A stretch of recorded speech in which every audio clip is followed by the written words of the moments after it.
The term spaghetti western refers to a movie about the American Old West made cheaply in Europe, typically by an Italian producer and director. In other words, your typical cowboy film. Think the Fistful of Dollars trilogy, Django, and The Wild Bunch. The impact these films left on pop culture led to the formation of this Iceberg chart. Created by I Made It Up and covered on their own channel, this chart has 7 unique tiers ranging from most to least known. I will link the original chart and the video in the description below. I want to point out that I am not the most knowledgeable person when it comes to the genre of spaghetti westerns. I will do my best when it comes to covering these topics, but if you're looking for an in-depth explanation on each subject, please check out I Made It Up's original video. Lastly, this video is a part of my efforts to expand the channel beyond just the Redemption series of games. If you enjoyed this type of video and want to see more, subscribe and let me know in the comments. But with all that out of the way, we can begin by looking at Tier 1.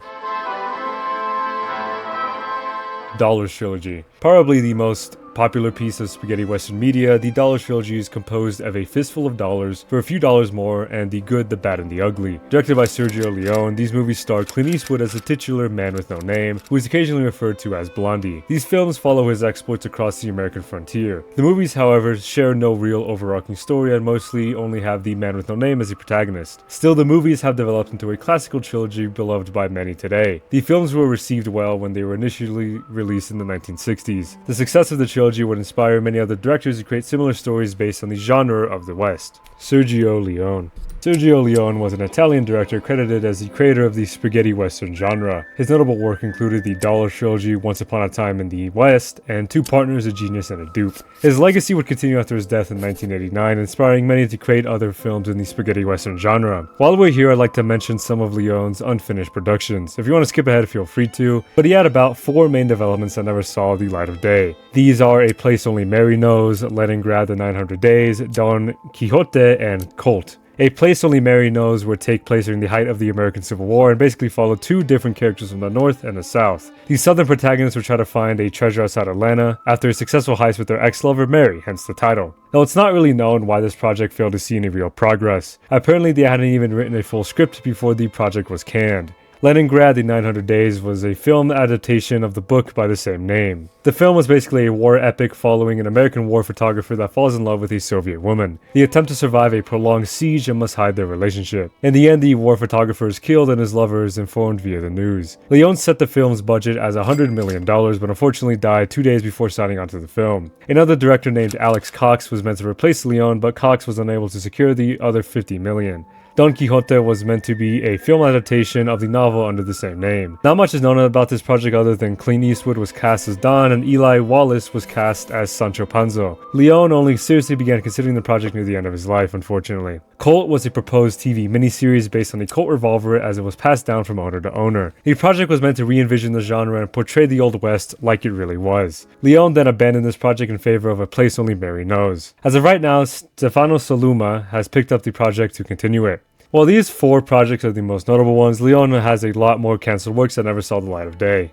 Once Upon a Time in the West. Once again, another Sergio Leone project. Once Upon a Time in the West was a spaghetti western epic released in 1968. The film was essentially a power struggle over a desired piece of land between the land's owner and a railroad baron. The movie was produced after the release of the Dollars Trilogy, despite Leone claiming he was done with the genre. What convinced him to create the film was Paramount offering a generous budget and Henry Fonda. The film follows a more somber tone and has less dialogue than other productions. The reception differs between Europe and America, however. Europeans loved the film and were inspired by the movie to begin a short-lived fashion trend of trench coats. However, in America, the film was considered a flop. It could be due to the differing releases, as the American version was shorter and cut many scenes from the original European version. Concerns were raised over American audiences not understanding the story, so these scenes were restored in a future release. Overall, the movie was received well by audiences and sparked critical conversations across the globe. In 2009, the movie was added to the list of the greatest films of all time. Interestingly, this film is the first of the Once Upon a Time trilogy, but the following 2 movies don't share any characters or really anything in the story. Django. Django refers to 2 things, the movie and the character. First portrayed by Franco Nero in the 1966 movie Django, the character has appeared in 31 films since. Now, the original interpretation of the character was a dismissed Union soldier who served and fought during the American Civil War. The movie's plot involves Django and his companion Maria getting caught in a race war between Mexican revolutionaries and neo-Confederates. He plays both sides of the war before getting his revenge against his wife's murderer. The only official sequel of this specific interpretation of Django involves the protagonist retiring from gunslinging and becoming a monk. Learning that he has a daughter in danger, Django picks up arms again and vows to rescue her. As mentioned earlier, a lot of movies feature Django, with a select few simply using his name for publicity. The character even had a TV show in 2023 which ran for 10 episodes. One portrayal stands out amongst the others, and that was Jamie Foxx's character in Django Unchained. Set in the Deep South before the Civil War, Unchained follows a former slave named Django as he embarks on a quest to free his wife. The film serves as an homage to the character and the genre of spaghetti westerns as a whole. The original 1966 film was initially received negatively due to the amount of graphic violence in the movie. However, the public would begin to adore the movie in the years following. All the components of the film were praised, down to the score and cinematography. The original Italian release is considered the pinnacle of spaghetti western not directed by Sergio Leone. The success of this film would shape the genre for years to come.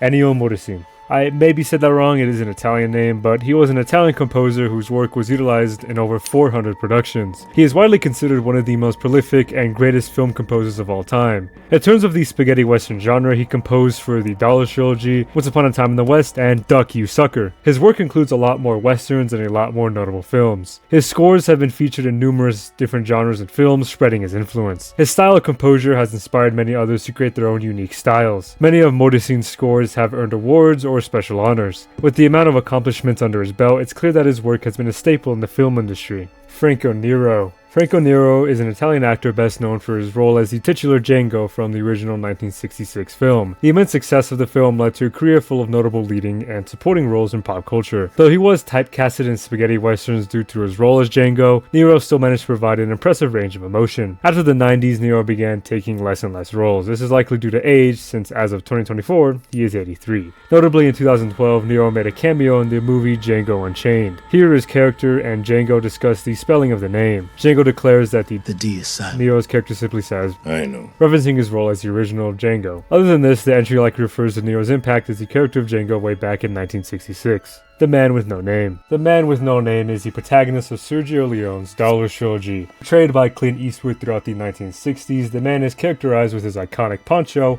fondness for cheap cigars, and limited choice of words. Based on another stoic character from a film released in 1961, the man is classified as an anti-hero. While not the conventional white hat crime-fighting lead, the man still carries out vigilante justice. According to Eastwood, he insisted on removing some of the man's dialogue in order to add to the overall mystery of the character. By the third film, the man rarely speaks outside of when needed. While the character is called a different name in each installment of the Dollar Trilogy, it was not until after the movies were released that the Man with No Name was used to market and promote the trilogy. The successfully executed mysterious protagonist would lead to the inspiration of other popular characters, such as Boba Fett from the original Star Wars films. However, similarities between the man and another character would lead to a lawsuit, but that's further down on this iceberg. Clint Eastwood, Henry Fonda, Lee Van Cleef, Eli Wallace, and Charles Bronson, etc., etc. This entry simply refers to the many prolific actors that began their prosperous careers starring in spaghetti westerns. These actors were usually leads or supporting characters in some of these genres' most popular films. Eastwood was the Man with No Name in the Dollar Trilogy, Fonda was the antagonist in Once Upon a Time in the West, Cleef was Angel Eyes in The Good, the Bad, and the Ugly, with Wallace playing Tuco from the same film. Bronson was a part of the titular Magnificent Seven. The list goes on for notable actors with popular roles, so I'll move on to the next tier.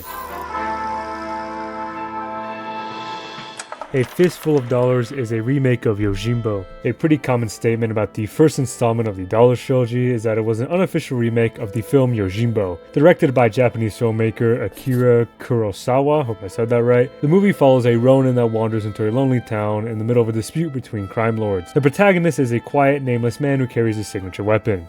I bet it sounds familiar, doesn't it? The film was released in 1961 and was a success, so much so that other directors wished to recreate this type of film but with different characters in a new setting. As such, the American West was chosen. Django was a much looser adaptation that slid by the copyright system, but A Fistful of Dollars wasn't so lucky. The story basically goes that Italian director Sergio Leone failed to secure the remake copyrights from Kurosawa, which led to the unofficial release and a delayed release in the US. Eventually, this was settled out of court for an undisclosed amount. The closest estimate we have for the the amount was 15% of the profit and an extra $100,000. I'll just mention this now. The theme of directors stealing other directors' ideas is a pretty consistent one, so there's that. The three Sergios, Sergio Corbucci, Sergio Sollima, and Sergio Leone. This pretty much refers to the three Italian directors who all happen to be named Sergio. Their work was so prominent that they were collectively known as the three Sergios. While it doesn't seem either of them really acknowledge this, the term has solidified their impact on the genre of spaghetti westerns. Each Sergio directed different popular films from the genre. Leone had the Dollar Trilogy, Corbucci had the original Django, and Sollima had the Big Gun Down. Despite all these films releasing at the same time and competing with each other for the top spot, all three directors enjoyed the spoils and became well-known icons within the filmmaking industry. Political spaghettis, also known as zapatas.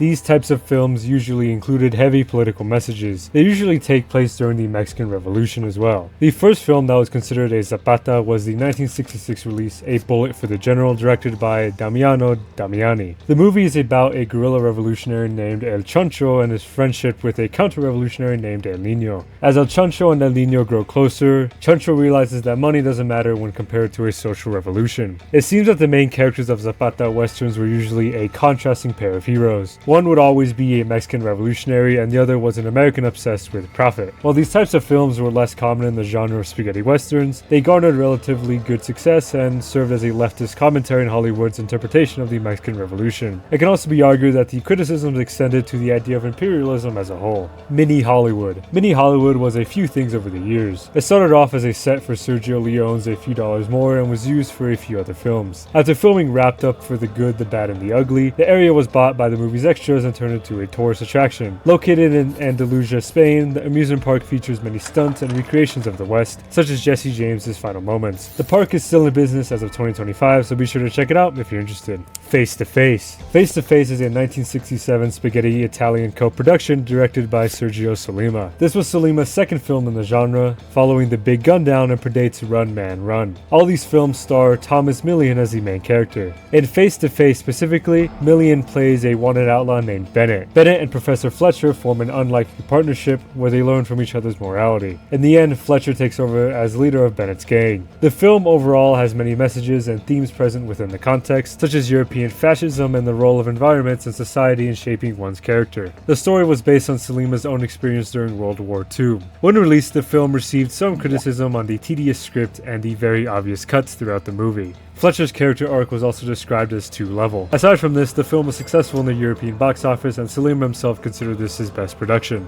Klaus Kinski. Kinski was a prolific German actor during the 1900s, starring in various spaghetti western movies. These films include A Few Dollars More, A Bullet for the General, The Great Silence, Twice a Judas, and A Genius, Two Partners, and a Dupe. But I think this entry refers to Kinski's controversies outside of these films. Kinski and director Werner Herzog worked together on a few films, but their relationship was far from cordial. Herzog threatened to kill Kinski several times, with reports of Herzog pulling a gun out on Kinski. There's even the story of Kinski's dog attacking a sneaking Herzog who was supposedly trying to burn down the actor's house. The hatred between the two men was so well known that the chief of the Machigueña tribe offered to kill Kinski for Herzog, but the director declined. Beside this, there was also sexual abuse allegations filed by Kinski's own daughter. Paula Kinski accused her father of sexually assaulting her from the ages of 5 to 19. Her half-sister Natasja, hope I said that right, joined and claimed Kinski would sexually embrace her when she was 4 to 5 years old. Since these claims came out in 2013, about 20 years after Klaus's death, it's unknown if they were actually true or not. Kinski was diagnosed with preliminary schizophrenia, with the ultimate conclusion being that the actor suffered from psychopathy. Klaus Kinski died on November 23, 1991. His funeral was attended by his son, Nikolai. His legacy has now been boiled down to his controversies and his difficulty working with others, alongside the allegations. Thomas Millian. Thomas Millian was a Cuban-born actor known for his emotional range and humorous punctuality. Millian was a prolific lead actor with many roles in the spaghetti western genre. He was usually typecasted as a Mexican bandit or revolutionary, notably in Face to Face and Run Man Run. His roles extended outside of Sergio Sollima's work, starring in Django Kills, If You Live, Shoot. After spaghetti westerns dwindled in popularity, Millian would star in Polizici movies and eventually turned to comedy. Unfortunately, Millian passed away in 2017 from a stroke. Even though many of his roles flew under the radar, Millian left an impact on pop culture and is cherished to this day. Gian Maria Volonte, hopefully I said that right. Volonte was an Italian actor who is known for his roles within the spaghetti western genre. He's played 4 roles in 4 movies: Ramon in A Fistful of Dollars, El Indio in For a Few Dollars More, El Chancho in A Bullet for the General, and finally Fletcher in Face to Face. Outside of these, he's played many characters in high-profile European dramas, though his roles in the spaghetti western genre remain his most popular. His personal life was interesting as he was a strong advocate for communism. He would date 2 notable actresses who shared the same ideology, one giving birth to his daughter Giovanna. Volonte passed away in 1994 from a heart attack while filming Ulysses Gaze. Ulysses Gaze. Hold on.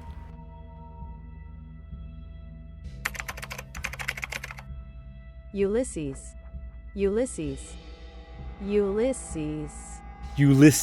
Gaze. The Great Silence. Directed by Sergio Corbucci, The Great Silence was a 1968 revisionist film that focused on the nuanced dynamics between the characters in the film. Corbucci wrote the film as a political allegory and was inspired by the deaths of Malcolm X and Che Guevara. The plot is basically a group of fierce outlaws moving through a town in Utah during a harsh blizzard. The protagonist is a mute gunfighter simply named Silence, played by Jean-Louis Trintignant. Silence is portrayed as the quiet, unlikely hero type as he fights back against Loco's gang. The original ending involves Loco winning a duel against Silence, ending in his brutal death at the hands of the outlaw. The movie would then show a title card explaining Loco's impact on the frontier and a memorial dedicated to those who lost their lives at his hand. 2 other endings were proposed by Corbucci, though they remain mostly incomplete. The first was what most consider a happy ending, originally pitched by Corbucci's producers. This ending involves Silence surviving his duel with Loco and becoming Snow Hill's deputy. The next ending is an ambiguous one, which would leave the fate of the characters unknown. During his duel with Loco, Silence would be shot in both of his hands. From here, Loco would have a change of heart and gestures meant to leave the saloon. These endings were pitched due to the film's darker tone, especially when compared to the other films of the genre. The movie was released to mixed reviews in Italy and its surrounding countries, but was barred from a theatrical release in the US until 2001 with a DVD production. But the film was eventually re-released in theaters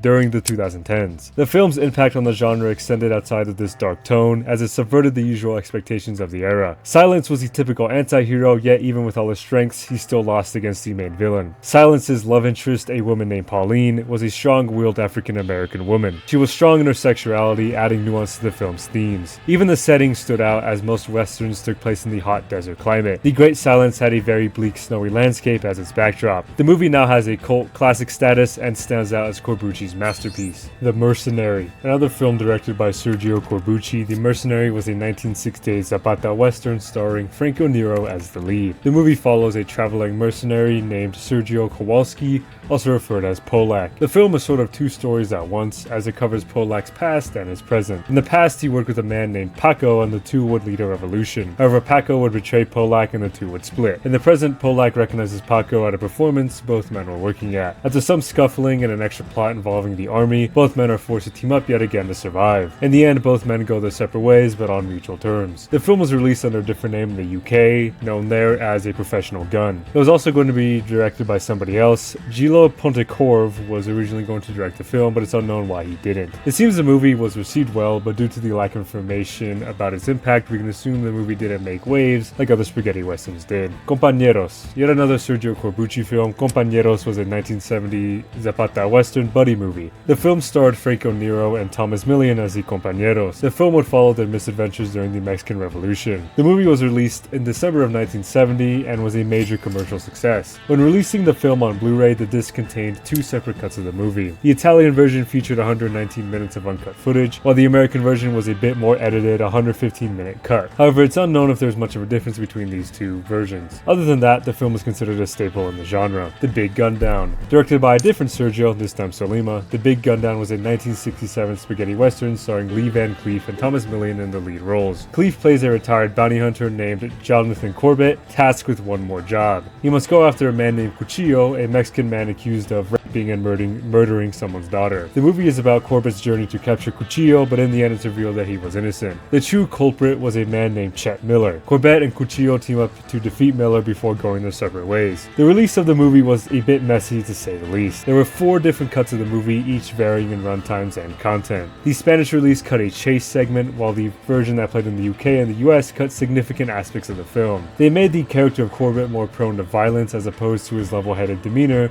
in the Italian cut. Another English version cut any references of rape and murder, seemingly to get by censors. Eventually in 2013, Grindhouse re-released 2 cuts of the movie, The Big Gun Down. These 2 versions were the original 110-minute Italian release and the 95-minute US release. Either way, the film was received well and praised for its themes and intelligent screenplay. The story, while a bit dark, was less gratuitous compared to other films of the genre. Today, it is commended for how well it holds up in the modern industry.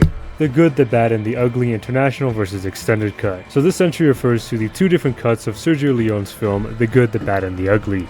The international cut, also referred to as the theatrical cut, is how the film was originally released in 1966. It runs for about 177 minutes with a slower pace that allows for the story to be fleshed out. The extended cut was a version released on physical media in 2002, which includes 14 minutes of extra footage. Alongside this, actors Clint Eastwood and Eli Wallace returned to record additional voice lines. Now when it comes to which version is the definitive cut, it's unanimously agreed upon that the international cut is superior. Those 14 minutes that the extended cut added seem like filler and added on to an already long movie. Not to mention, the dubbed-in voice lines sound awkward. You can clearly hear the 35-year difference in the voice lines when compared to the film. There are 2 kinds of spurs, my friend. Even when Judas hanged himself, there was a storm too. But there are benefits of this cut over the theatrical. The extended cut added more nuance to the character of Angel Eyes and made the overall tone more ambiguous. There was also a documentary bonus included with the extended cut. So in terms of which to watch first, it's generally agreed upon to watch the theatrical cut first and then watch the extended cut if you're interested in more. Run Man Run. Released in 1968, Run Man Run was a Zapata western directed by Sergio Solima. Focusing on the character of Cuchillo from The Big Gun Down, it's a follow-up on what happened to him after parting ways with Jonathan Corbett. The plot can be summarized as Cuchillo's misadventures back in Mexico, fleeing from hired mercenaries to look for hidden gold. The film was received well and was considered a revolutionary film for the era. The movie marked the last of Solima's work in the spaghetti western genre and wrapped up his trilogy of Zapata westerns. He himself considers this his most political and anarchist among his films. Duck You Sucker. Directed by Sergio Leone and released in 1971, Duck You Sucker was a Zapata western set during the 1910 Mexican Revolution. The film follows 2 unlikely partners as they accidentally become heroes of the revolution. Despite the political setting, Leone claimed he didn't intend for the movie to be a Zapata western. He believes the true themes of the film are loyalty and friendship. Despite the darker tones of the film, it was a success in the box office and was the 3rd highest grossing spaghetti western of 1971. Despite this, the film failed to see any real critical recognition of its messages and themes. Time would be nice to the film, and eventually the themes were seen in a more positive light. There are a lot of different cuts of the film, mostly due to having to cater to each country's specific ratings for content allowed in films. Many scenes were cut for either gratuitous violence or politically insensitive messages. However, with the turn of the 2000s, the original and extended cuts of the movie began to be released on physical media. Nowadays, the movie stands as Leone's most overlooked film. Despite being a part of his Once Upon a Time trilogy, Duck You Sucker isn't as praised as Leone's other work. Music reused by Tarantino. The final entry on this tier, this simply refers to some tracks from notable spaghetti westerns being reused in Tarantino's films. For example, Kill Bill Volume 2 featured the song El Arena Mercenario by Ennio Morricone. Morricone has also composed original music for Tarantino films, scoring Django Unchained and The Hateful Eight. The reuse of music could serve as an homage to the genre, paying a respect of sorts. Considering the work Tarantino has done, the music was used in a good way. The Trinity series. A 3-movie trilogy directed by Enzo Barboni, these films are comedic interpretations of the Western frontier. The protagonists are half-brothers Trinity and Bambino, played by Terence Hill and Bud Spencer respectively. Together, the two get into misadventures and must get out of sticky situations in ridiculous ways. The plot of the first film, They Call Me Trinity, revolves around them defending a Mormon town from Mexican bandits. The sequel, Trinity Is Still My Name, is about the 2 brothers trying to honor their dying father's wish of them becoming infamous outlaws. The third and final film, Sons of Trinity, is about the sons of the main characters, though they share the same names and are even played by the same actors. Anyway, they end up in a feud between 2 Mexican gangs while trying to live normal lives in their dusty town. These films were received extremely well and dominated the Italian box office when they were released. They Call Me Trinity was so successful that it spawned a mini genre of similar films under the They Call Me title. There was even an unrelated spin-off named Two Sons of Trinity, where the main characters were played by the comedic duo Franco Ciccio. The sequel, Trinity Is Still My Name, was an even bigger success. This film earned 14,554,172 admissions and is still the 7th most successful film in Germany to date. With records like that, it'd be a disservice to say these films weren't massively influential on the spaghetti western genre. Sabata. Sabata was a 1969 Italian spaghetti western directed by Gianfranco Barolini. The film stars Lee Van Cleef as the protagonist in a story about greed and companionship. The plot is essentially a team-up to prevent the theft of army payroll, which the protagonist wants to use to buy land under a railroad. As Sabata attempts to take the money back, he is double-crossed and left for dead. After a coy plan of playing dead, Sabata takes the money back and accepts his cut. He then leaves and moves on with his life. The film was reviewed fairly and spawned 2 more sequels about the character of Sabata. The next film, Adios Sabata, involves Sabata being hired by guerrilla mercenaries to steal a wagon full of gold. Upon attaining the wagon, it was revealed that the wagon is full of sand. Infuriated with the discovery, Sabata plans to steal back the gold. The film was criticized for its stereotypical display of action, with extras falling off roofs and off-screen deaths. Sabata was also recast, this time being portrayed by Yul Brynner. The reason for the recast was because the movie wasn't even meant to be part of the Sabata trilogy. Originally, the film was named Indio Black and was a standalone story, but due to the success of the first film, Indio Black was rewritten to be a Sabata film. Lee Van Cleef was offered the role, but he had to decline because he had a previous engagement to the Magnificent Seven ride. Lee Van Cleef did return for the 3rd and final installment of the trilogy, Return of Sabata. This time Sabata is a traveling circus marksman who arrives in a town with a former subordinate of Sabata. The film is about their conflict over debt. The subordinate still owns Sabata. This film wasn't received as well as the other 2 and was listed as one of the worst movies of all time. Audiences found the movie extremely long with erratic pacing, alongside the failure of conveying any real meaningful messages or themes. Despite this, the first film was successful enough to encourage other directors to release unofficial sequels. These movies include Wanted Sabata, Arriva Sabata, Dig Your Grave Friend, Sabata's Coming, and Watch Out Gringo, Sabata Will Return. None of these films are considered canon to the official Sabata trilogy, but they are interesting pieces of film history nevertheless. The official trilogy was released on DVD in 2003, allowing a new generation to experience Sabata's story and earn a new appreciation of the films. Sartana. Similar to Sabata, Sartana is a series of films following the titular character Sartana, mostly portrayed by Gianno Garco and once by George Hilton. Sartana is a crafty character full of tricks up his sleeve which he uses to outsmart his enemies. He's so good at misdirection that he appears supernatural at times. There are 5 official entries in the Sartana series, those being If you meet Sartana, pray for your death. I am Sartana, your angel of death. Sartana is here, trade your pistol for a coffin. Have a good funeral, my friend, Sartana will pay. And light the fuse, Sartana is coming. The initial film, If You Meet Sartana, Pray for Your Death, was released in 1968 and was directed by Gianfranco Parlini. This film was a massive success in the Italian box office and spawned a number of unofficial sequels and spin-offs. However, the next official sequel was I Am Sartana, Your Angel of Death, released in 1969. This movie and the 4 following films were directed by Giuliano Carimio. The tone and character of Sartana are similar, so the series continued to grow and earn big dollars in the box office. The only difference was in Sartana's Here, Trade Your Pistol for a Coffin, Gianni Garco temporarily stepped down from the role and George Hilton took over. Gianno returned for the 2 following films, however. After 1970, the character of Sartana wasn't utilized for any future movies or series, probably due to him being overshadowed by other successful film series like Sabata and Trinity. Still, the Sartana trilogy was released on home media and is enjoyed to this day. Sad Hill on Earth. This was a 2017 Spanish documentary based on Sergio Leone's Dollars trilogy, directed by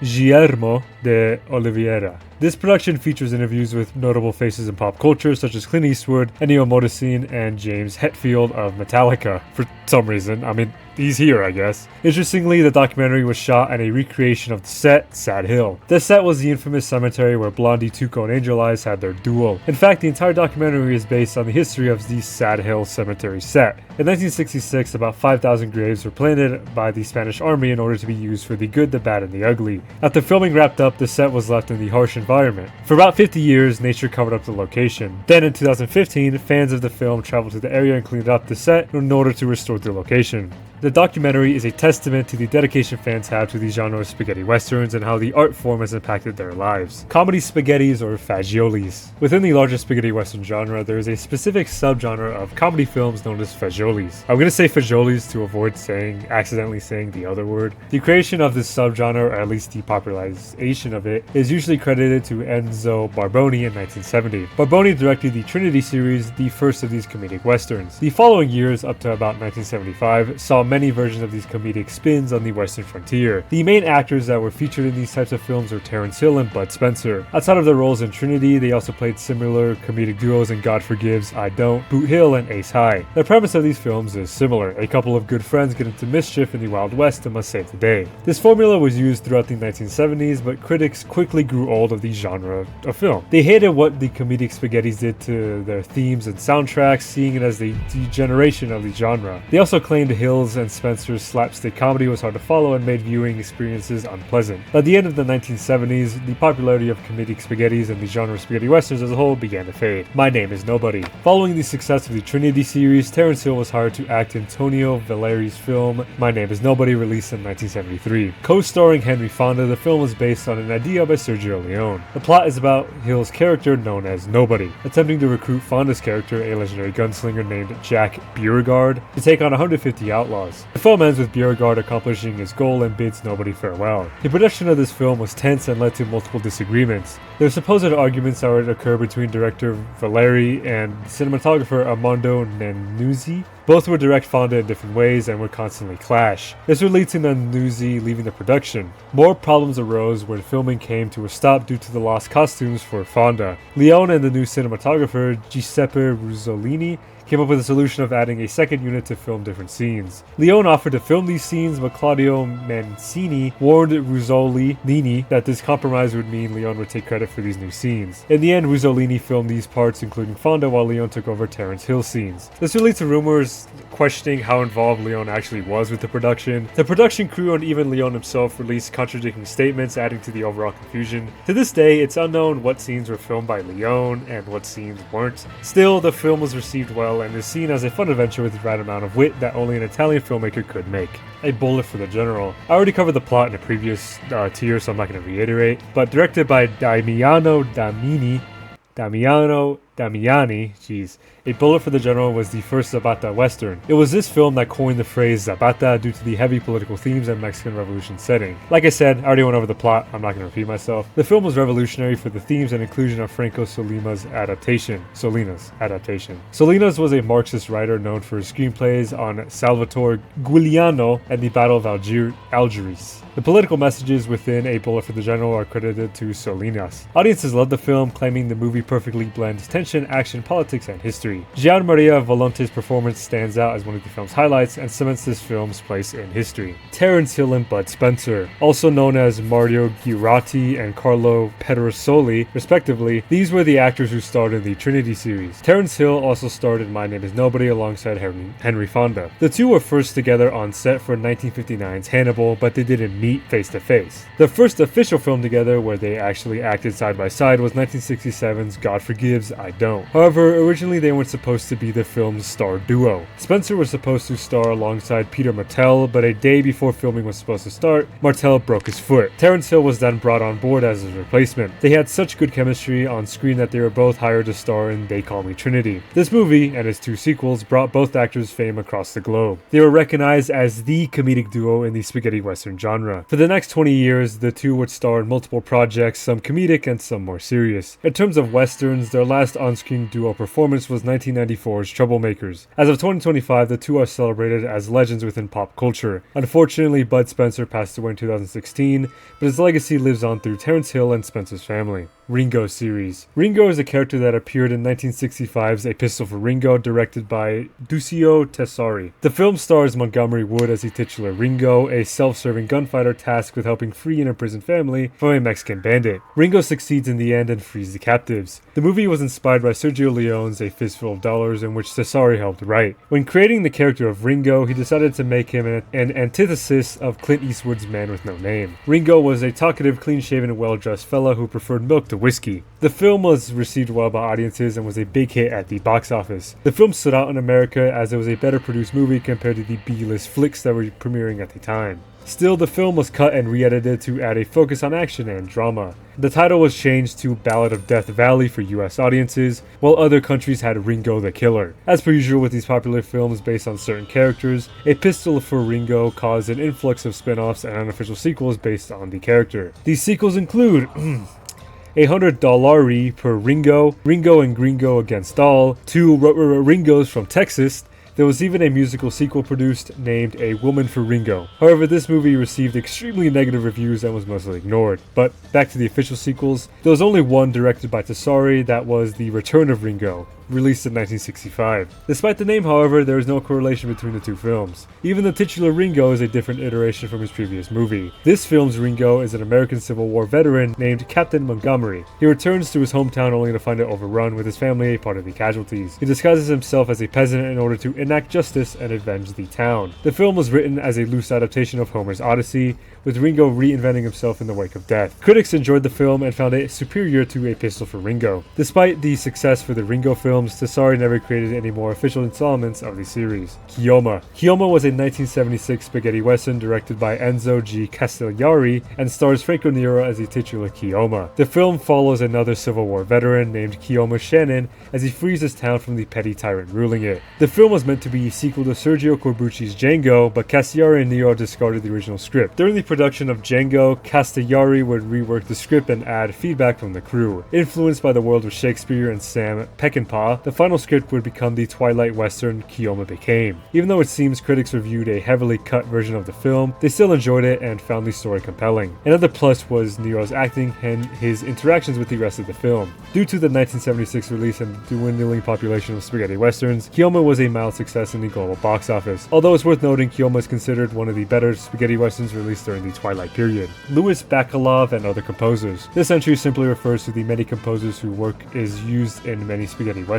Ennio Morricone was referred in Tier 1, but other composers also shared their limelight due to their work. Louis Bacalov specifically composed for 1966 Django, A Bullet for the General, and Sugar Cult. He would continue to compose for many movies from different genres all the way up to 2012. We could be here all day if we mention every single composer within the spaghetti western genre, so we'll move on. Day of Anger. Released in 1967, Day of Anger was directed and co-written by Tonio Valeri, starring Lee Van Cleef and Giuliano Gemma in the lead roles. The plot involves a poor street cleaner who is the town's scapegoat trying to prove his worth through a ruthless gunslinger. After becoming the gunslinger's right-hand man, the cleaner realizes this was not his true path and helps defeat the killer. While not originally meant to be an adaptation of Ron Barker's novel Death Road on Tuesdays, the film featured enough material from the book that the Germanic producers forced Valeri to credit Barker's work. The movie was Valeri's second spaghetti western and his second film overall. His previous venture in the genre was 1966's Taste of Killing, and his next film after Day of Anger was 1969's The Price of Power. The film was received well and was revered for the unique usage of common spaghetti western tropes, such as the mentor-student relationship. 2 versions of Day of Anger were released in the US. The M-rated cut was the original film, complete just how Valeri intended. However, there was also a shorter 85-minute cut known as the Day of Wrath and or Gun Law. In 2015, there was a Blu-ray release complete with both cuts. However, the 85-minute version is seen as inferior and undermines the film's impact. Critics claim that the shortcut is recommended for completionists but not for general audiences. Besides that, Day of Anger is a classic that is beloved to this day.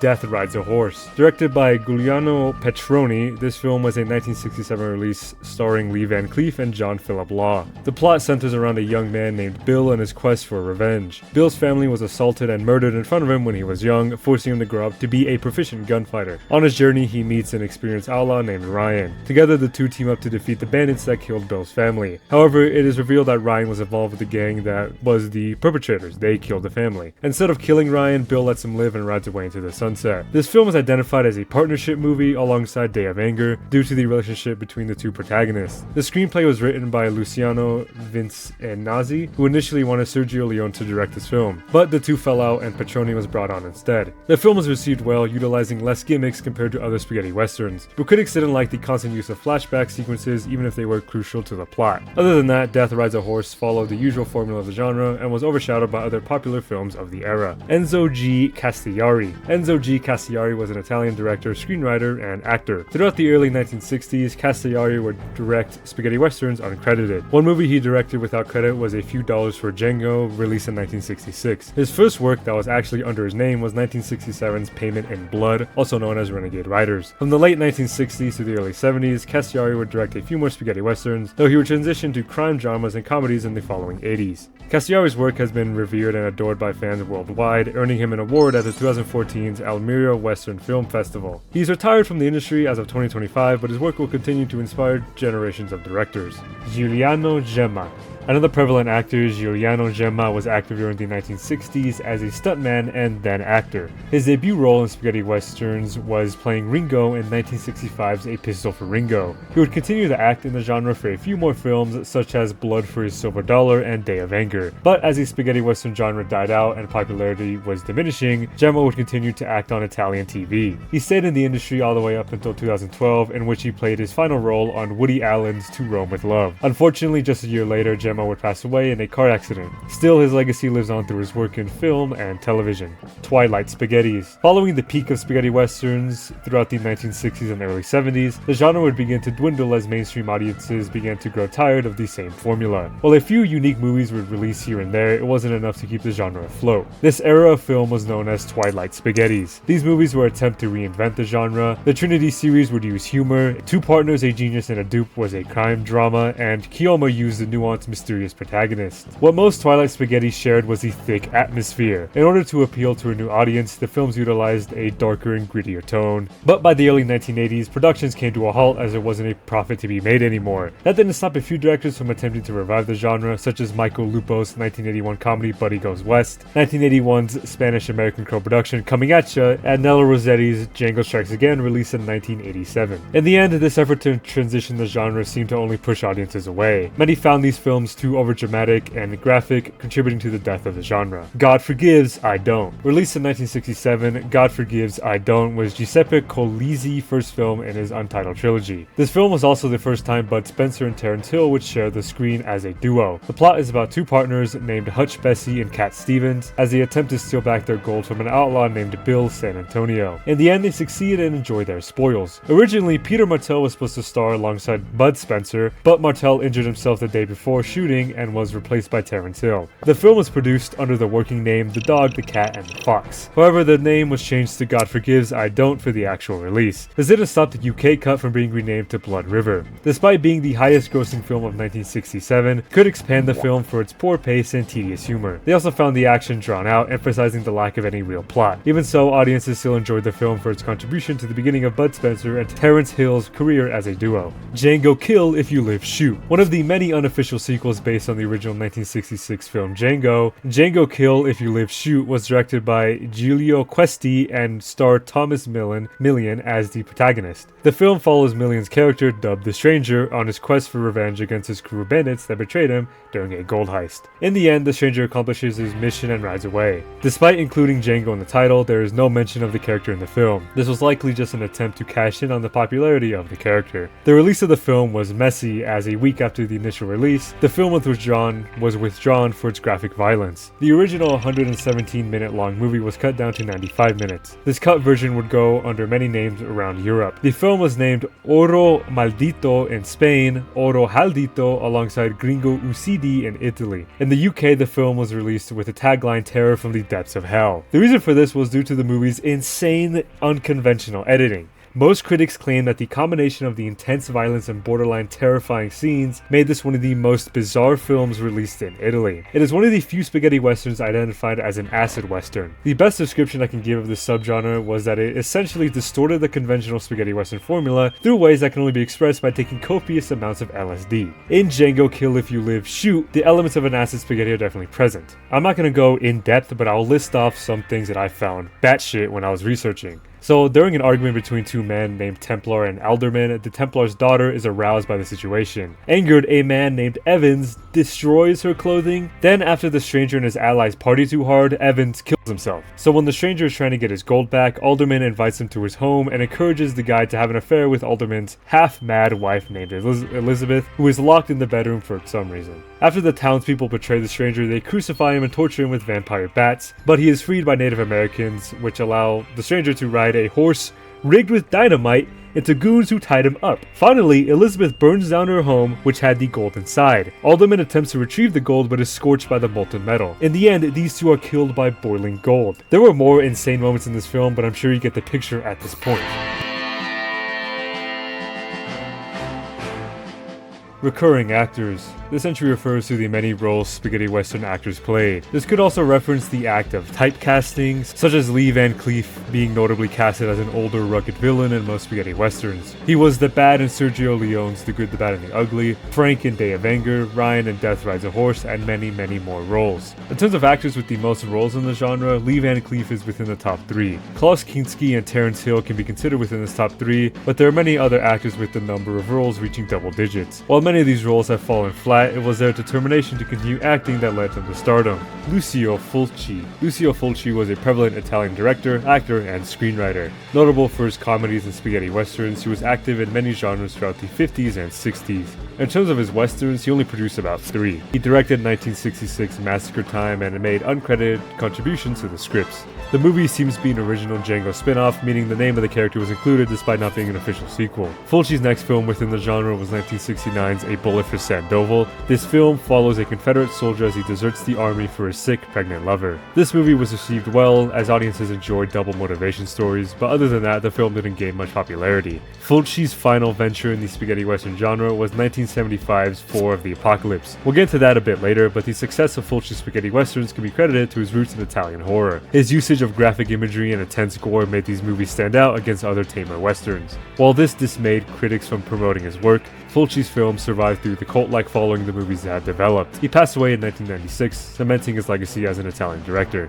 The first spaghetti westerns. The origins of this genre can be traced back to a few notable directors and writers. Because of how much the spaghetti western genre crosses over with other westerns, the exact first spaghetti isn't really clear. In 1958, an American-British production named The Sheriff of Fractured Jaw was the first to be filmed in Spain. Then, a British-Spanish western named Savage Guns was filmed in the same country. These two films mark the beginning of Spain's usage as a suitable filming location of any sort of western. From this point forward, 2 films can be credited as the first film to specifically identify as a spaghetti western, those being Sergio Leone's A Fistful of Dollars in 1964 and Bruno Bozzetto's West and Soda in 1965. This is where the history begins to muddle, however. Dollars was released first, but West and Soda was in production for the previous year and a half due to the time-consuming animation present within the film. Bozzetto claims credit for creating the genre, but general audiences credit Leone for popularizing the movies. It was his usage of revolutionary camera work, innovative scores, and iconic characters that led A Fistful of Dollars to create an era. Audiences loved the low production vibe these films gave. They felt more real than the usually highly edited and high-octane movies of the era. Alright, so Future Duke here. I actually misread this entry and realized it mentioned these 4 specific movies: Gunfight at Red Sands, Implacable 3, Heroes of the West, and Gunfight at High Noon. These were films released in the years 1963 to 1964 and are the first spaghetti westerns. They predate Leone's A Fistful of Dollars, though my statements about the film popularizing the genre are still right. I just want to clear that up and make it clear that this is what the entry was referring to.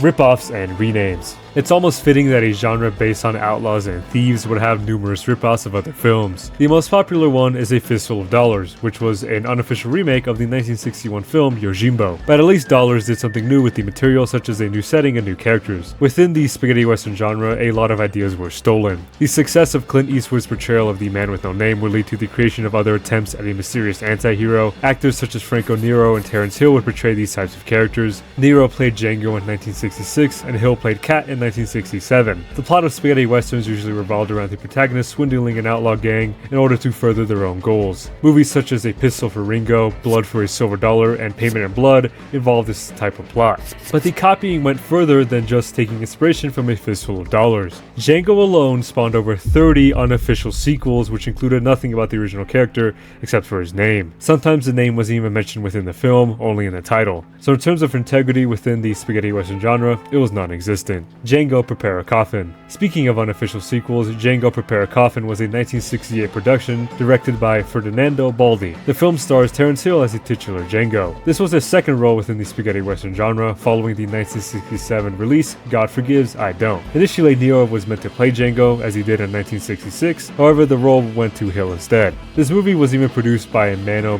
Blagini, who was a producer for the 1966 classic. The plot of the film is a usual revenge story, with Django's wife dying in a betrayal by his partners. He fakes his death and works as a hangman, saving certain criminals from death in order to form a gang. He then uses this gang to enact revenge on his betrayer and take back the stolen gold. The film was received well, as audiences loved the revenge story and the gringo bandit duo present in many Zapata westerns. This would lead to the film's restoration and Blu-ray release in 2013. So out of the other unofficial Django sequels, this one earned more love. Red Sun. Released during the twilight period of spaghetti westerns, specifically 1971, Red Sun was directed by Terrence Young and stars Charles Bronson, Toshiro Mifune, Alain Delon, Ursula Andress, and Capucine in the lead roles. The plot is about a group of bandits who rob a Japanese delegate and escape with a ceremonial sword. When one of the bandits named Link is betrayed by Gotch, another outlaw, Link must team up with Kuroda Jubi to take the sword back. Kuroda Jubi was the Japanese official's guard and has to retrieve the ceremonial weapon in a week before he must commit suicide. In the end, Kuroda is killed by Gotch and Link decides that honor is more important than money. He returns the sword and honors Kuroda's dying wish. Despite the release in the early 1970s, the film still saw success in Japan due to Charles Bronson's popularity in Japanese cinema. Despite this, the film received no extra recognition worldwide and simply sits as a unique piece of media released during an era's end. Django Strikes Again. The only official sequel to 1966's Django, this film was directed by Nello Rossetti and stars Franco Nero in his original role. Released in 1987, the plot revolves around Django retiring from violence and becoming a monk named Brother Ignatius.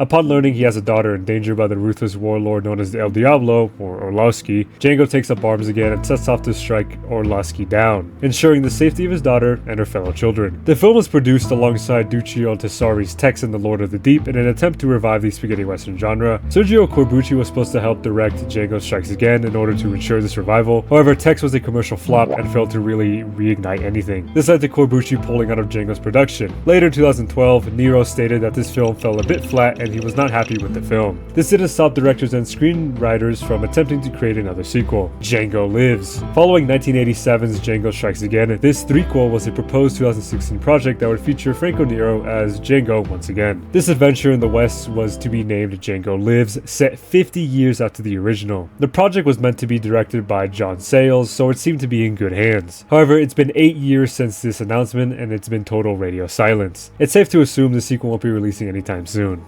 Gnarls Barkley sampled music from Django Prepare a Coffin for Crazy. Pretty much what this entry refers to is a piece of Django Prepare a Coffin's music being sampled for the song Crazy. The song was released in 2006 by the soul duo Gnarls Barkley. The piece of music sampled comes from the Last Man Standing track from the film's score. I'd play a clip of the music, but I don't want to get this video flagged for copyright. Simply searching up the song Crazy should show you a comparison video. Navajo Joe. Released in 1966 and directed by Sergio Corbucci, Navajo Joe follows the titular Navajo Native American as he fights against the outlaw gang that took out his tribe. The film stars Burt Reynolds as Navajo Joe, though he claimed it wasn't his favorite role. According to him, his only expressions in the film were mad and madder. Producer Dinedino Laurentiis approached Corbucci with a script for a film named A Dollar Ahead, and promised the director Marlon Brando as the lead role. Laurentiis ended up casting Reynolds due to his resemblance to Brando, but nevertheless Reynolds heard great things about a director named Sergio from his good friend Clint Eastwood. Eastwood was the one that introduced Reynolds to Corbucci, and thus Reynolds earned the role of Navajo Joe. However, production was confusing for the actor. Reynolds claimed that the Italian crew did not know what real Indians looked and acted like. He claimed that the wig they had made him look like Natalie Wood. He continued by saying that they had him act very stereotypical, with the monotone voice and stoic attitude. His final complaint was shaving his arms, stating that his right side was difficult. In the end, Reynolds stated that the movie failed because he had worked with the wrong Sergio. You see, when Eastwood introduced the director and actor, Reynolds thought he was meeting Sergio Leone, not Sergio Corbucci. This messy production would lead to a scuffed release and many scalding reviews by critics. Audiences found the film colorless and very stereotypical of the common bloody western. In the magazine Entertainment Weekly, critic Ken Tucker gave the film a D rating and claimed it was a dubbed Italian botch. Reynolds would continue his distaste for the film, saying the movie was so awful it was only shown in prisons and airplanes because nobody could leave. I killed 10,000 guys, wore Japanese slingshot and a fright wig. Today, the film stands out as one of the many flops of the spaghetti western genre. Tepeppa. Initially released in 1969, Tepeppa was an Italian epic Zapata directed by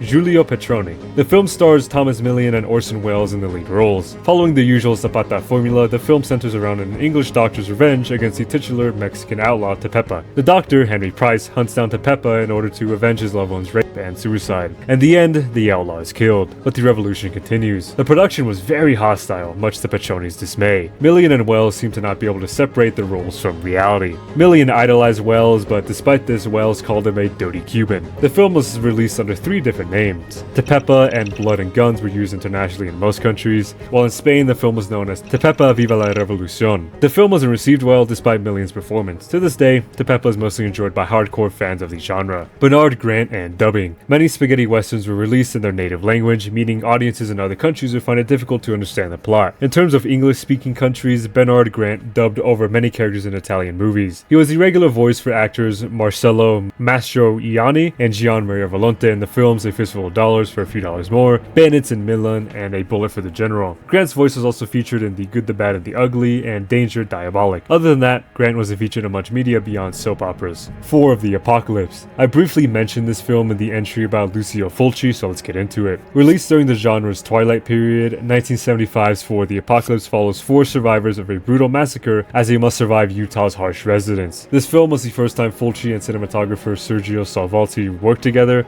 and would mark the beginning of their collaborations. Initially, the film failed to meet financial expectations, but this film stood out as a compelling narrative and is widely considered as one of Fulci's best works, if not the genre's best production. The film was praised for its poetic writing and unique premise. In line with Fulci's other work, the movie was a brutal splatterfest that was filled with dark imagery and intense violence. Still, it is appreciated as a staple of the spaghetti western genre. Johnny Hamlet. Released in 1968, Johnny Hamlet was a spaghetti western adaptation of Shakespeare's Hamlet written by Enzo G. Castigliari. It reiterates the tragedy during the time period of the American Civil War. Each of the characters correspond to a character from the play. Johnny Hamilton is obviously Hamlet, Horace is Horatio, Claude Hamilton is King Claudius, Gertrude Hamilton is Gertrude, and so on and so forth. Sergio Corbucci was interested in producing a western adaptation of Hamlet and approached director Franco Rossetti. He initially was dismissive of a Hamlet adaptation taking place in the American West. The idea seemed absurd to him, so Corbucci was set to direct before Castigliari eventually took over. But this story could be false since Castigliari claims this wasn't the situation. Nevertheless, the film was produced and released with a unique title. In Italy, the film's title translates to That Dirty Story in the West. Castigliari disliked this and claimed the film would have performed better had it kept Johnny Hamlet as its title. The film received mediocre reviews and wasn't really popular. To this day, it's considered an average release during the genre's peak.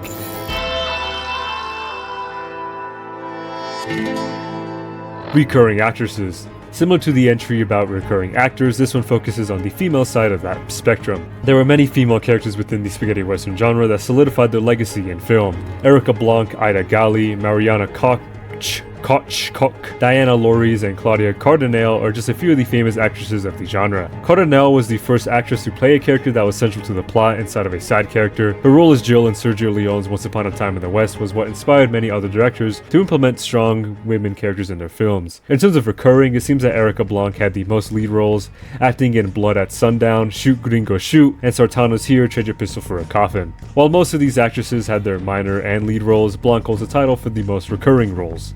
Garter Colt. Released in 1968 and directed by Gian Andrea Rocco, Garter Colt stood out as a unique release. It was one of the very few spaghetti westerns to have a woman actress as the lead role, instead of having her act in a support or a minor role. Nicoletta Machiavelli plays a young woman named Lulu, a proficient gunfighter and poker player. After defending herself from the bandit Red, she falls in love with a Frenchman and settles down with him. However, Red returns and kidnaps the Frenchman. She arms herself once more and embarks on a quest for revenge. Now, for my research, I really can't find find whether or not this film was very popular, but judging from the lack of any sequels or any information about the production crew, we can assume that this film was not successful enough for them to continue this series. White Comanche, directed by Jose Briz Mendez, who went by Gilbert Lee Kay during the time. White Comanche was a 1968 spaghetti western that starred William Shatner. The film follows drifter Johnny Moon and the struggles of being misidentified for his brother, Noda. Noda is a Comanche that leads war parties to attack the local town. Tired of his constant abuse, Johnny challenges Noda to a duel to the death. Similarly to the last entry, not much is known about this film's production or reception. According to producer Sam White, Shatner tried getting NBC to buy the film in order for the movie to air on television. In terms of critical reception, the film is listed as one of the top 100 most enjoyably bad movies. Considering this and the lack of history around the production of the film, it's safe to say this movie wasn't a very popular piece of fiction. Kid Vengeance. Released in 1976 and directed by Joe Manduke, Kid Vengeance was a Twilight spaghetti with a plot focused on revenge. The main character, named Tom Thurston, witnessed his parents' murder and sister's kidnapping. He then embarks on a quest to rescue his sister and make the bastards pay. The movie casted Lee Van Cleef as McClane and Leif Garrett as the 15-year-old Kid Vengeance. Despite the juvenile protagonist, the film was intensely violent. The desert backdrop and barren set allowed the film to focus on Thurston's creativity when it came to killing McClane's bandits. He would use arrows, rocks, or even scorpions to punish the criminals. Despite this, the film suffered from production issues. The conditions of the desert the movie was filmed in were horrific on the actors. In many scenes, the ruthless McClane shows visible worry about Thurston's health. The low budget and 1976 release would lead to a low popularity and mixed receptions from audiences. Overall, Kid Vengeance would be one of the later spaghetti westerns that did nothing for the genre except reinforce stereotypes. Django TV show. Released in 2023, this television series was a reimagined version of the 1966 original Django. Directed by Francesca Comenisi, the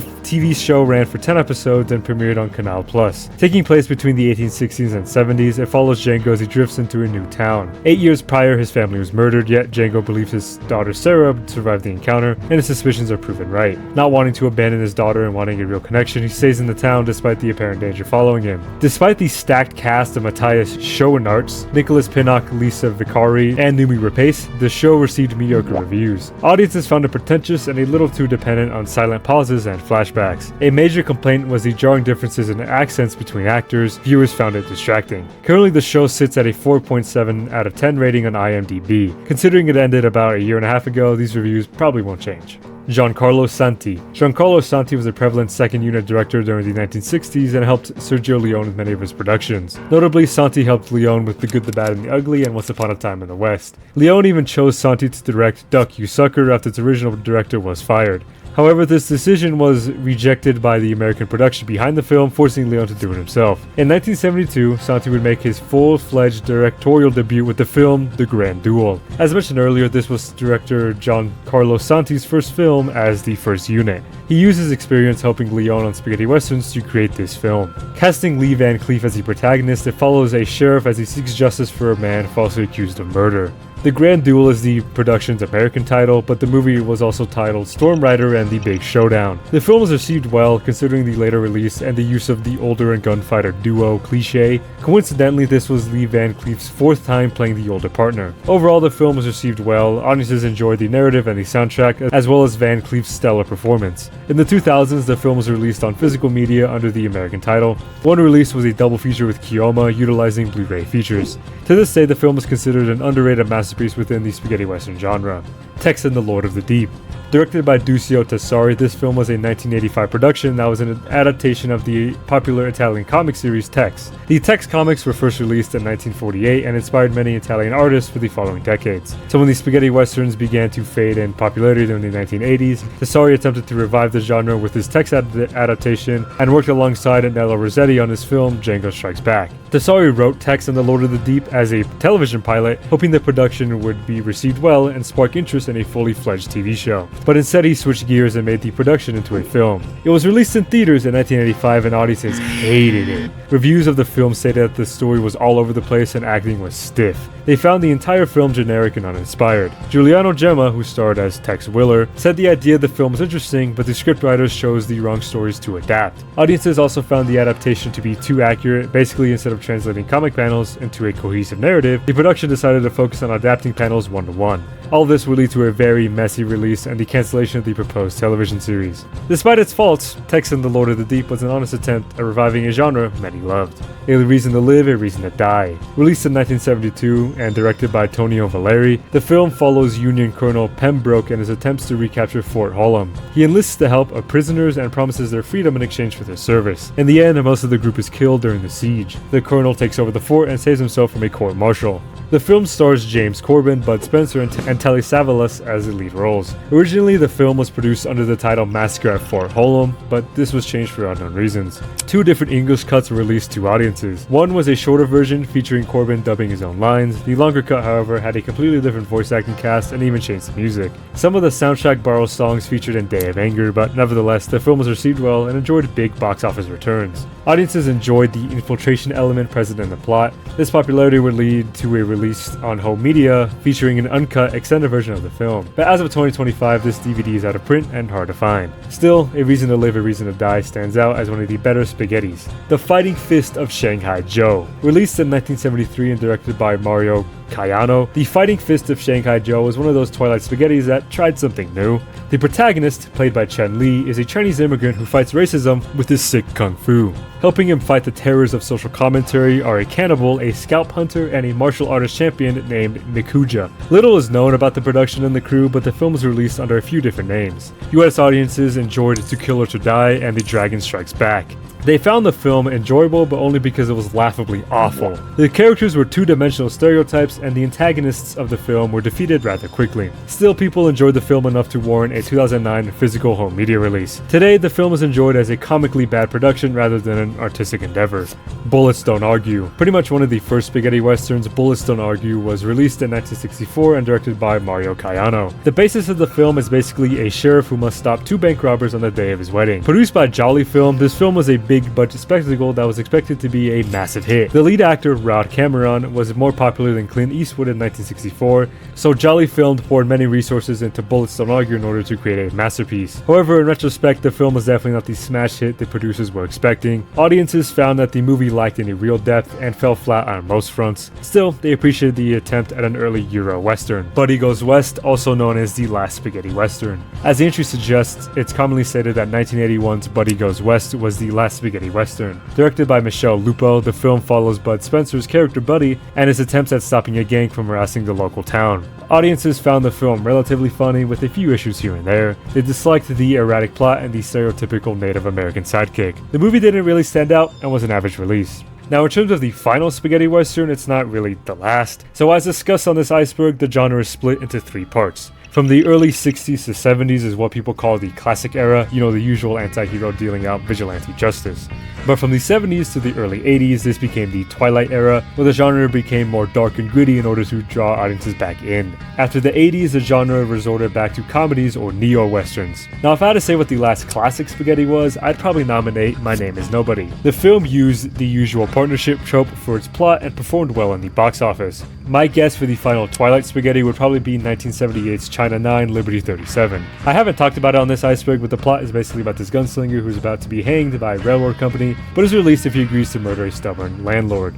The film wasn't really released worldwide, and some cities didn't even get a theatrical release until late 1984, but at that point the genre was mostly dead with a few releases. The very last spaghetti western that I could find, this is from my research, was 1998's Gunslinger's Revenge. Not much is known about this film, but the plot is a family's life disrupted by the return of the father's gunslinger's father. His rival is hunting down the man and kidnaps a family son in order to goad the gunslinger into a duel. In the end, the village idiot accidentally kills the kidnapper and saves the day. The film was a hit in the box office, but it wasn't enough to sustain the genre. By 1994, spaghetti westerns were 30 years old. So Buddy Goes West wasn't the last film of the genre, but it was definitely released during the genre's end.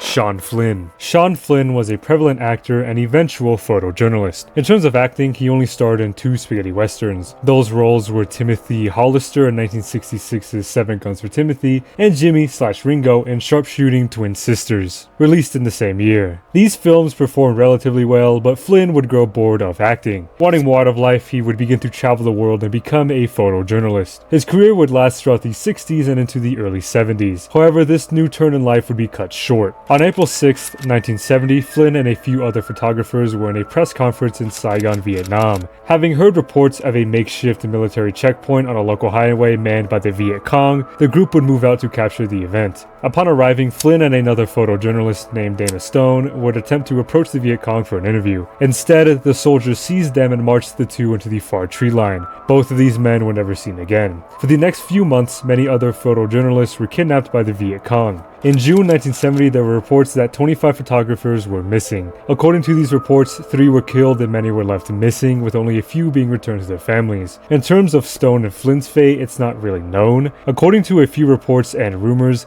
it's believed they were killed by factions of the group known as the Khmer Rouge. Flynn's mother was dedicated to finding her son and spent enormous amounts of money to fund search parties. Unfortunately, these efforts would prove fruitless. In 1984, she declared Sean Flynn legally dead. While his photojournalist career was short, he was dedicated to making an impact instead of playing characters on film. John Wayne. So this wasn't originally on the Iceberg, but I found the topic interesting enough to throw onto this tier. So basically what this refers to is the fact that John Wayne was against spaghetti westerns and usually detested the idea of being in one. The claims made by the actor include not wanting to be a part of an un-American production and believing that the genre of spaghetti westerns ruined the Wild West mythos. He believed the films portrayed the frontier as too violent and showcased the darker sides of humanity. There's also the creative differences, like how Wayne's films focused on more broad ideas such as freedom and manliness, while spaghetti westerns were character-based and followed their stories. The reason for these claims come from Wayne's own political views, conflicting with the genre. So according to this source, John Wayne was a white supremacy that believed in the idea that, and this is his words, the blacks should be educated to the point of responsibility. The final aspect attributed to Wayne's distaste of the genre seems to boil down to envy. It seems Wayne was jealous of the success the Italian-based spaghetti westerns had compared to the much more traditional American westerns. So yeah, John Wayne was pretty much a prideful racist that hated spaghetti westerns for what they were. Acid spaghettis. This is another addition to the Iceberg because I learned about it while writing the script and I just found it the most interesting thing I've ever read. It's a good rabbit hole, I will say that. I've already touched on this in tier 3 when I was talking about Django Kill If You Live Shoot, but basically an acid western is identified as an intensely graphic film that combines metamorphical themes with hallucinogenic drugs such as LSD. Reality was often skewed in these films and presented something hallucinogenic. They also included artistic and political commentary derived from 1960s counterculture. This subgenre was active during the 60s and 70s, with some films utilizing it in the 80s. What could be the first acid western was 1966's The Shooting, directed by Monty Hellman. The nature of the film didn't allow for a theatrical release, meaning very few actually saw this movie. Still, the clash between existentialism and upbeat themes were praised for being revolutionary. However, it didn't lead to any real change in the genre. Due to the extreme nature of the genre, it went mostly unnoticed during the peak of spaghetti westerns. Still, many films would be released in the 60s and 70s that embody this strange artistic style. Karen Schubert, a prominent actress that played many roles, she started her career acting in spaghetti westerns. Her most notable role was 1970s Compañeros as Zara Harris, but she was featured in Italian political thrillers and comedic productions. However, in the 1980s, her roles began to diminish. She also began to experience hardships, her marriage started to crumble, and her son became addicted to drugs. In order to pay for his treatment, she began to pose for pornographic magazines. These still didn't pay well, so at the ripe age of 40, she had to begin starring in hardcore pornographic films. Having been in 25 of these movies as of 1994,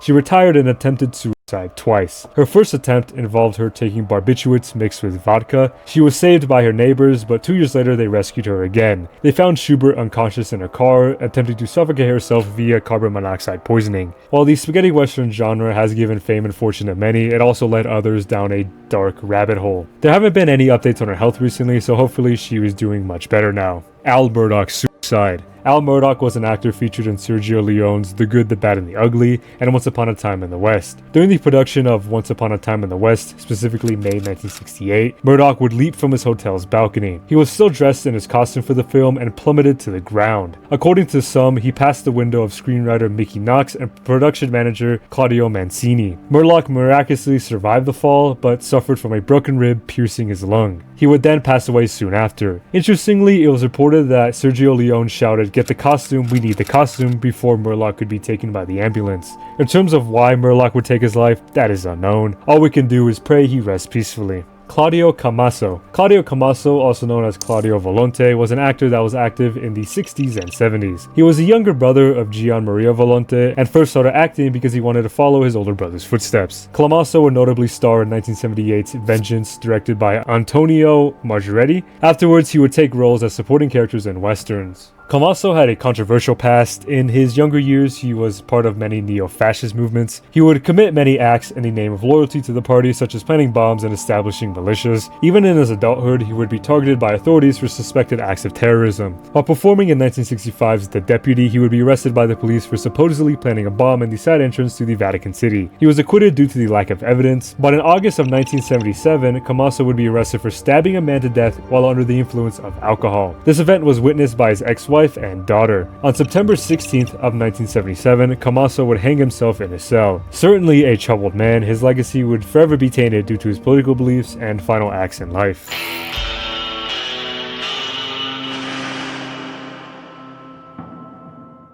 Michael Kobe and Paul L. Smith. Now, from what I could find, there isn't some grand conspiracy including these two. In fact, the only thing I could find was the fact that they were some sort of Bud Spencer and Terrence Hill copy. Michael Kobe would play the Terrence Hill characters, the handsome, sharp half to Paul L. Smith's Bud Spencer characters, the idiotic yet strong big guys. These two would star in countless duo films, notably 1975's Convoy Buddies. While not a spaghetti western, producer Edward L. Montoro was determined to make sure this film would succeed. He went as far as changing the lead actors' names to Bob Spencer and Terrence Hall. Smith hated this, as he argued that an actor's name recognition was vital to his successful career. He sued Montoro and won the case. The judicial system would pay Smith for any damage and court fees. While the duo's career was short and lackluster compared to Spencer and Hill's, it was a testament to how much theft was present within the spaghetti western genre. As they say, imitation is the sincerest form of flattery. The Belle Star Story. Released in 1968 and directed by Lena Wertmuller, The Belle Star Story was an episodic spaghetti western that focused on the famous pop culture icon, Belle Star. Played by Elsa Martinelli, the film follows Star's misadventures in the West and her determination to outperform men in every aspect.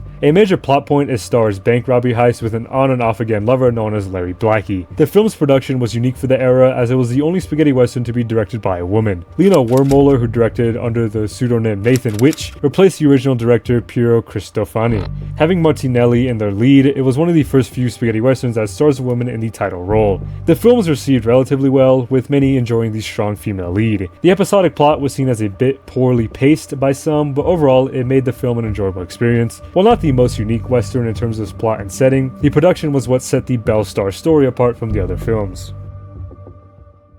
With that, we have completed the spaghetti western Iceberg. If you made it this far, pat yourself on the back. Big shout out to I Made It Up for allowing me to cover this massive iceberg. Please go subscribe to their channel. They deserve all the praise for putting this beast together and covering each entry in much more detail. This was my first video focusing on the genre of westerns as a whole, so do let me know your thoughts down below and feel free to comment any criticism or corrections. But for now, stay safe, subscribe, and peace out.